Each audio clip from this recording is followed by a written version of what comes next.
Mahal na nga ang petrolyo, may mga motorista pang nandugas sa pagpapagas.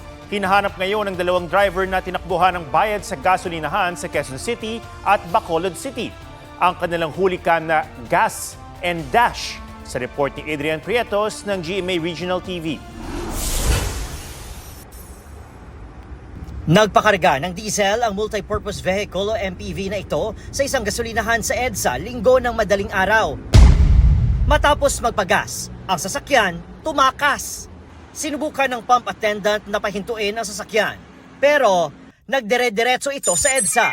Ayon sa pump attendant, nakiangkas pa siya sa isang nakatambay na motorcycle taxi rider para hanapin sa EDSA ang motorista pero bigo silang makita ito. Umabot sa mahigit 5,000 piso ang pinagas ng motorista.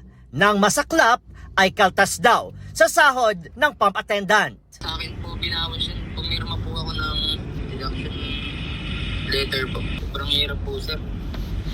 May anak po kasi ako. Hindi malinaw sa kuha ng CCTV ang plate number sa harapan ng sasakyan, habang ang plaka sa likod may takip namang tela. Nakipag-ugnayan ng pulisya sa MMDA at LTO. Nakapag-backtracking na rin po kami sa mga CCTV na pinanggalingan ng suspect at nag-forward tracking na rin po kami ng mga CCTV rin kung saan papunta po itong suspect. Sana sumuko ka na at pagbayaran mo yung ginawa mo sa akin. Ang laking provision yung ginawa mo sa akin. Sinusubukan pa ng GMA Integrated News na makuha ang panig ng pamunuan ng gasolinahan. Sa Bacolod City, isa ring nagpagas ang nandugas. 500 man tayo togong ito sa amon. Pero kabalan lang sa garo ah. Ginatawag man sa namo tapos digdasig yung tayo niya padalagan, sir.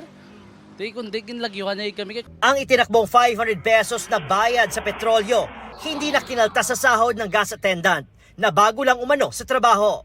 Nakikipag-ugnayan ng pulisya sa LTO para matunton ang driver. Batay sa revised penal code, maaring maharap ang mga sumibat na motorista sa kasong theft na may parusang kulong. Depende sa laki ng halagang ninakaw ang tagal ng pagkakapiit. Halimbawa, kung mahigit 5,000 hanggang 20,000 piso, ang kulong ay di bababa sa 2 buwan at 1 araw at maaaring umabot pa ng hanggang 2 taon at 4 na buwan. Adrian Prietos ng GMA Regional TV, nagbabalita para sa GMA Integrated News. Huling Biyernes bago ang Semana Santa, maluwag pa sa mga terminal ng bus, paliparan at pantalan. Sa Parañaque Integrated Terminal Exchange, matagal na tenga ang mga pasahero. Ayon sa pamunuan ng PITX, nagbawas ng bumabiyahing bus sa mga operator dahil sa mahal na langis. Sa NAIA Terminal 1 naman, kaunti pa ang mga pasaherong paalis ng bansa. Konti rin ang mga pasahero sa Manila North Port. Wala ring pila sa ticketing booth. May bihero namang nagsabi na tumaas na ang pamasahe sa barko.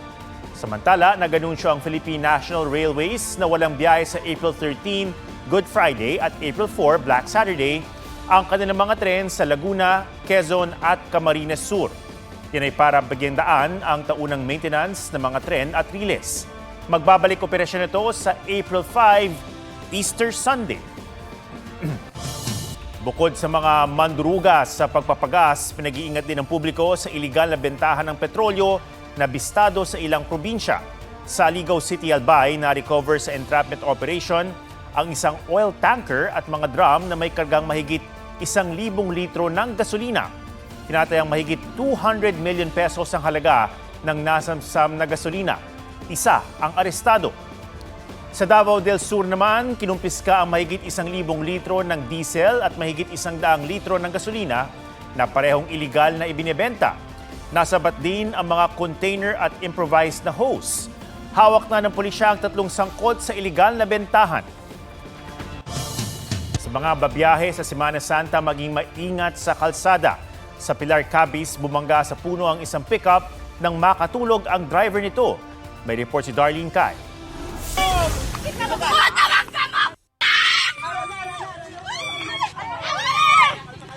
Disgrasya. Tinulungan ng mga tao ang lalaking edad 75 na nahagip ng pickup truck sa Pilar Capiz. Ayon sa pulisya, inantok umano ang driver kaya lumagpas sa kalsada at bumangga sa puno. Daw natapilukan ko no sa sir, daw tinuyo siguro siya. Tamo to sang hinali na lang nga swerve sa pa right side sa dalan. Dead on arrival sa ospital ang lalaki. May nadamay ring tricycle at sugatan ng driver nito. Maging ang driver at pahinante ng pickup, sugatan. Hawak na ng pulisya ang pickup driver. Nakuna naman sa Malungon, Sarangani ang mabagal na pag-atras ng isang truck sa pababang bahagi ng kalsada. Hindi ito nahinto kahit nilagyan ng kalso. Nakaalalay sa pagmamaneho ang driver nito. Hindi kalayuan sa parehong kalsada, isang truck na may kargang plain sheets ang nahulog sa bangin dahil nawalan umano ng preno. Ayon sa pulisya, sugatan ng driver ng truck habang ligtas ang dalawang pahinante. Nahagip nito ang isang nakaparadang motorsiklo. Nagkaareglo rin ang driver ng nadisgrasyang truck at may-ari ng motor. Ayon sa pulisya, posibleng nagtitipid daw sa krudo ang mga truck kaya nag-iba ng maneho. Ayaw mo pag neutral kasi usual ang na-result sa investigation nato kaning mga driver para makatipid mag-neutral para matipid ang gasolina. Sa Naya Terminal 1, nagliyab ang harapan ng isang kotse. Agad nakaresponde ang mga bumbero. Hindi nasaktan ng driver na sinabing dumaan sa Terminal 1 galing Terminal 3 nang umusok at mag-apoy ang kotse. Para sa ligtas na biyahe ngayong magsesemana Santa, napaalala sa mga motorista ugalihin ang pag-check sa Babet Glows. Siguruhing maayos ang kondisyon ng baterya, air o hangin ng aircon, brakes o preno, engine o makina, tire o gulong, gas, light o ilaw, oil o langis sa makina, water o tubig ng sasakyan, pati na rin ang self o kondisyon mismo ng driver. Darlene Kai, nagbabalita para sa GMA Integrated News. Tuloy ang pag-uwi ng mga Pilipinong naipit sa giyera sa gitnang silangan. Ngayong gabi, dumating sa bansa ang ikalimang chartered flight ng gobyerno dula ng mga nirepatriate na mahigit 300 Pinoy mula UAE. Ayon kay Migrant Workers Secretary Hans Kakdak, makatatanggap sila ng financial assistance. Sasagutin din daw ng gobyerno ang kanilang pamasahe pauwi ng probinsya. Sa kasalukuyan, mahigit 2,600 Filipinos na ang natutulungang makauwi mula sa Middle East. Tiniyak ni Kakdak na tuloy-tuloy ang repatriation flights kahit Holy Week. Tuloy-tuloy rin ang pagpapakawala ng missile ng Iran batay sa inilabas nilang video. Samantala, sinabi ni US President Donald Trump na desperado ang Iran na makipagnegosasyon dahil nagtamo ito ng anyay matitinding pagkawasak mula sa mga atake ng Amerika at Israel. Sabi pa ni Trump, nagpadaan ng Iran ng 10 oil tankers sa Strait of Hormuz na nauna na niyang inilarawan bilang regalo mula sa Iran. Wala pang tugon dito ang Iran. Round 4 na ng price adjustment sa susunod na linggo. Tataas daw ang presyo ng diesel pero ang gasolina di pa tiyak kung may price hike o rollback. May report si Joseph Moro. Sigurado na raw sa susunod na linggo ang round 4 ng taas presyo ng diesel. Magkaiba ang tansya ng mga oil industry source. Merong 5 to 8 pesos per liter, meron ding 11 pesos. Hanggang kagabi kasi tumaas ng $14.15 kada bariles ang average na bentahan ng diesel sa Mean of Platts Singapore o MOPS average na batayan sa pagtatakda ng oil prices sa Pilipinas. Hindi pa kasama sa komputasyon ng presyuhan ngayong araw. Per biyahe lang po kami. So pag wala kaming biyahe, wala kaming kita. Buto yung boss namin mabait, pinapabali-bali kami. Pero bali pa rin yun. Pagdating ng araw, kakaltas pa rin sa sweldo namin. Ang hindi sigurado kung tataas din ang gasolina o hindi sa parehong MOPS average kasi bumaba raw ng $4.88 ang kada bariles ng gasolina. Kaya sabi ng isang source, posible ang rollback na 1 to 2 pesos per liter. Pero ang sabi ng source sa isa pang oil company, price hike na 3 pesos per liter ang mangyayari. Isa pang madalas gamiting petroleum product sa bansa ang LPG. Noong Martes, iniulat ng Department of Energy na hanggang 24 days na lamang ang LPG supply ng Pilipinas. Pero ngayon sinabi ng LPG Marketers Association na ina-update na raw nila sa DOE ang datos. Nasa 35 to 40 days inventory po ang LPG as of now. Ang projection po natin, wala ho tayong mangyayaring shortage because there are two things na ginagawa po ngayon ng gobyerno. Number one, they instructed us, the private sector, to continue yung procurement, whatever price ang available na makuha natin sa market. Second is the government-to-government procurement na inuumpisahan na po nila. Pero posible pa rin magmahal ang LPG dahil sa mataas ding gasto sa shipping. Ngayon pa lamang umaaray na ang ilang negosyante sa Cagayan de Oro City. Bukod sa baka magkaubusan ng LPG, tumaas na rin ang presyo ng ilang nagtitinda mula sa 1,100 pesos per 11 kilogram tank, naging 1,235 pesos na. Paliwanag ng LPG dealer, nagdedepende lamang ang kanilang presyo sa supplier nila. Sa Kalasyaw, Pangasinan, ang ilang dumidepende sa LPG nag-uuling na muna. Dahil tumaas ang demand, tumaas din ang presyo kada sako nito. Joseph Morong, nagbabalita para sa GMA Integrated News. Sa mahal na araw, magiging mahal na rin ang palaspas.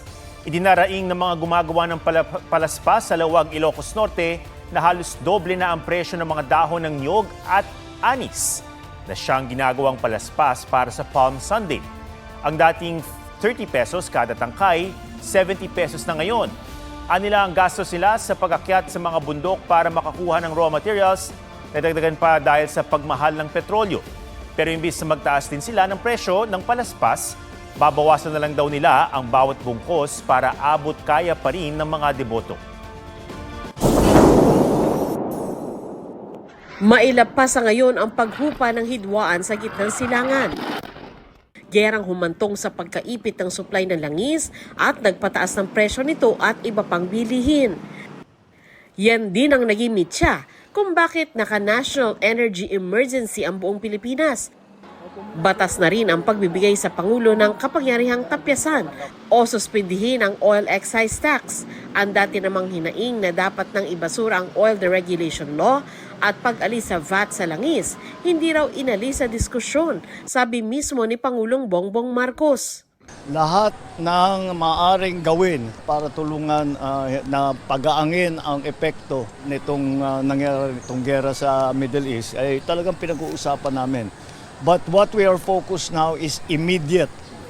Sinabi rin ng Pangulo na dahil may dumating ng bagong supply ng langis, hanggang Hunyo na ang itatagal nito. Meron na tayong supply of crude oil, sufficient supply hanggang June 30. Pero patuloy pa rin ang ating paghahanap ng supply.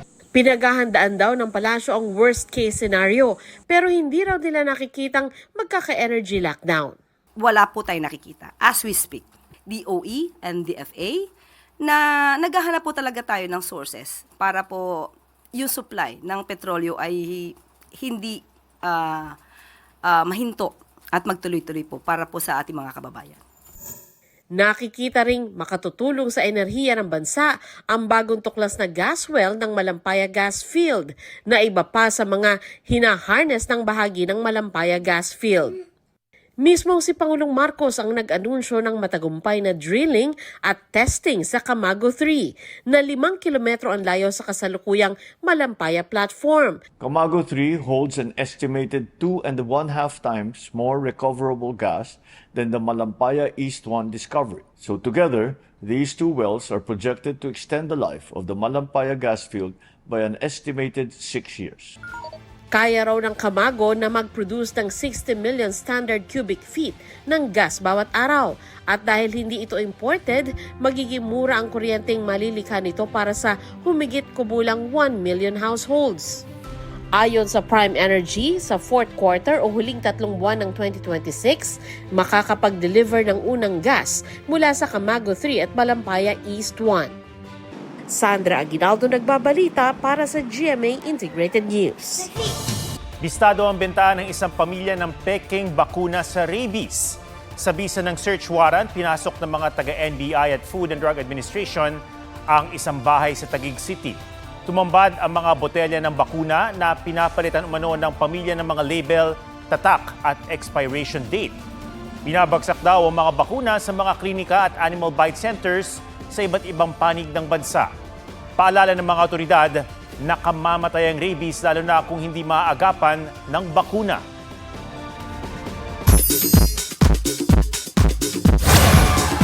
PBB Celebrity Collab 2.0 Kapuso Big Winner Caprice Cayetano.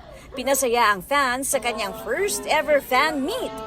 Before naman po ko pumasok sa bahay ni Kuya, hindi naman po ko masyado kilala. Kaya nakakatuwa po na makita ko po at naririnig ko po yan sa kanila na si Caprice or si Kapkap.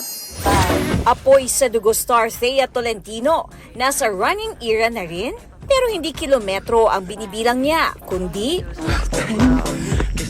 hanggang sa tuluyan na siyang na-distract. Smokey Manaloto, magkaka-baby uli. Masaya siyang i-share na lalo pang lalaki ang kanilang pamilya as they welcome their second little miracle. 2022 nang ibinahagi ng Born to Shine star ang pagiging first-time dad at the age of 51. Sa Hollywood, magiging daddy na rin ang American actor na si Taylor Lautner at ang misis niyang si Mrs. Taylor Lautner. Trina Son, nagbabalita para sa GMA Integrated News.